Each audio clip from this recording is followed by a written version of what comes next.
Pak Bupati sudah menyampaikan banyak hal, tapi untuk lingkungan birokrasi, Ya. khusus untuk masyarakat kita sekarang. Itu yang pertama. Yang kedua, apa pesan Pak Bupati terhadap kepemimpinan yang baru, pemerintahan yang baru, berkaitan dengan banyak hal, termasuk kesan yang ketiga kita mau cari tahu dari Pak Bupati, apa sih penilaian Pak Bupati terhadap pers di Manggarai? Baik, terima kasih. Yang pertama mengenai masyarakat ya. Sikap saya selama ini terhadap masyarakat kita harus sabar. Kadang-kadang harapan kita dalam hal apa saja itu tidak bisa sejalan dengan apa yang terjadi di lapangan. Karena persepsi konsep masyarakat dengan apa yang kita konsepkan dan persepsikan berbeda. Sehingga penerimaan itu juga berbeda. Nah, oleh karena itu menurut saya, karena ini banyak faktor yang menentukan, sehingga kita tidak boleh menyalahkan masyarakat dan kita selalu bersabar untuk terus bersama mereka, jadi mendidik mereka, kemudian memberikan pengetahuan kepada mereka, sehingga demikian kita bisa terus bekerja dengan konsep yang kita sudah rumuskan. Itu yang pertama. Kemudian yang kedua, mengenai pemerintah, sebagaimana saya sampaikan tadi, sebenarnya tugas negara dan pemerintah ini tidak berubah sepanjang Undang-Undang 45 itu tidak berubah, yaitu memajukan kesejahteraan umum, kecerdasan bangsa ini, ketertiban umum dan seterusnya. Jadi yang dikejar itu. Oleh karena itu, setiap periode kepemimpinan tentu diharapkan dia bekerja di dalam frame itu. Bagaimana dia bisa mencapai itu? Mungkin dengan cara-cara yang agak berbeda. Itu satu. Yang kedua, kenapa saya harus sampaikan tadi bahwa Indonesia ini umurnya sudah 76 tahun, Manggarai 52 tahun. Berapa banyak presiden, berapa banyak bupati. Kita punya keadaan ya seperti sekarang. Artinya apa? Membangun itu bertahap. Tidak bisa dia membalikan telapak tangan. Satu periode semua masalah selesai, itu tidak mungkin.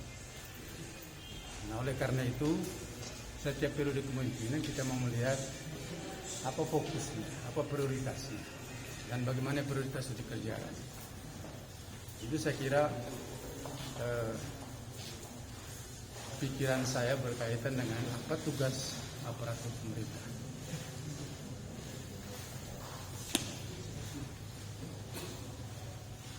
Ada lagi Yang kesan pers. Oh, tentang pers. Saya senang. Ya, jujur saja banyak hal yang saya kadang-kadang tahu pertama dari teman-teman pers.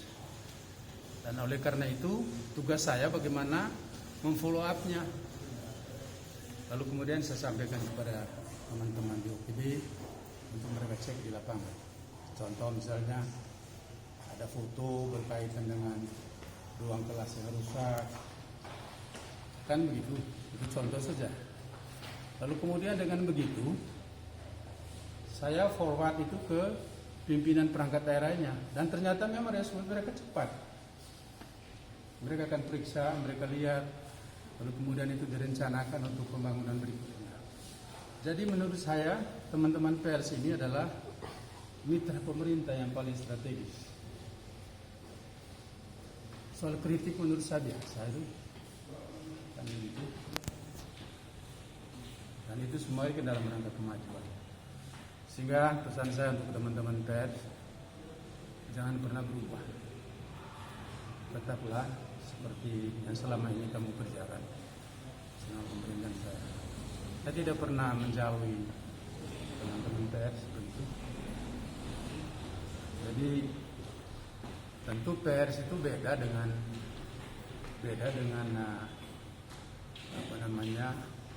Facebook atau yang pakai akun palsu itu beda, itu lain. Yang kita harapkan sekarang itu adalah bagaimana yang akun-akun palsu itu bisa diberantas gitu. Jadi teman-teman bekerja cukup maksimal menurut saya untuk kadang-kadang hujan-hujan juga turun sama-sama dengan saya. Ada longsor di mana, kemudian ada bencana alam apa di mana. Dan itu kan luar biasa ini. Tinggal komunikasi saja nanti dengan humasnya sehingga kemudian mereka bisa salah satu contoh misalnya. Jadi bencana alam tahun 2007 dia kemudian menjadi meng-Indonesia sampai presiden datang ke sini, sampai menteri-menteri Menko datang ke sini itu karena peran pers. Bagaimana pers itu memberitakan sedemikian rupa mengenai kondisi kita waktu itu. Sehingga demikian itu akan mempengaruhi juga Jakarta. Itu contoh sederhananya aja. Jadi jangan menganggap sepele mengenai peran-peran dari teman-teman di pers. Ya. Apakah ada rencana untuk bertarung lagi periode berikut? Saya masa transisi ini untuk ini kan ada masa transisi ini. Entah 6 bulan, entah 8 bulan, itu masa di mana saya harus menyesuaikan semua pola hidup, cara kerja, cara berpikir dan segala macam. Jadi di masa transisi ini saya akan berpikir semuanya. Ya. Karena saya berpikir bahwa yang penting sehat aja dulu lah. Jadi setelah kita sehat, maka segala sesuatunya bisa kita kerjakan. Jadi saya mengucapkan terima kasih banyak kepada teman-teman pers yang selama ini juga sudah bekerja sama dengan baik dengan Pemda selama pemerintahan saya dan Pak Victor ya. Apa rencana balik ke kampung lagi? Saya ini kan kampungnya banyak di Rakas, Kampus. ya itu tadi. Jadi saya punya kampung ini kan banyak di Rakas, di Kupang, di Luteng gitu toh. Jadi kapan mau pulang ke Kupang ya pulang gitu. Di sini gitu dan seterusnya. Kalau soal di kampus memang sampai sekarang saya masih mengajar S2 tapi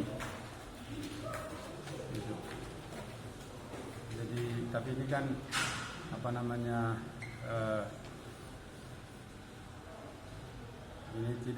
ini sekarang tidak tatap muka ya, lebih banyak ini virtual.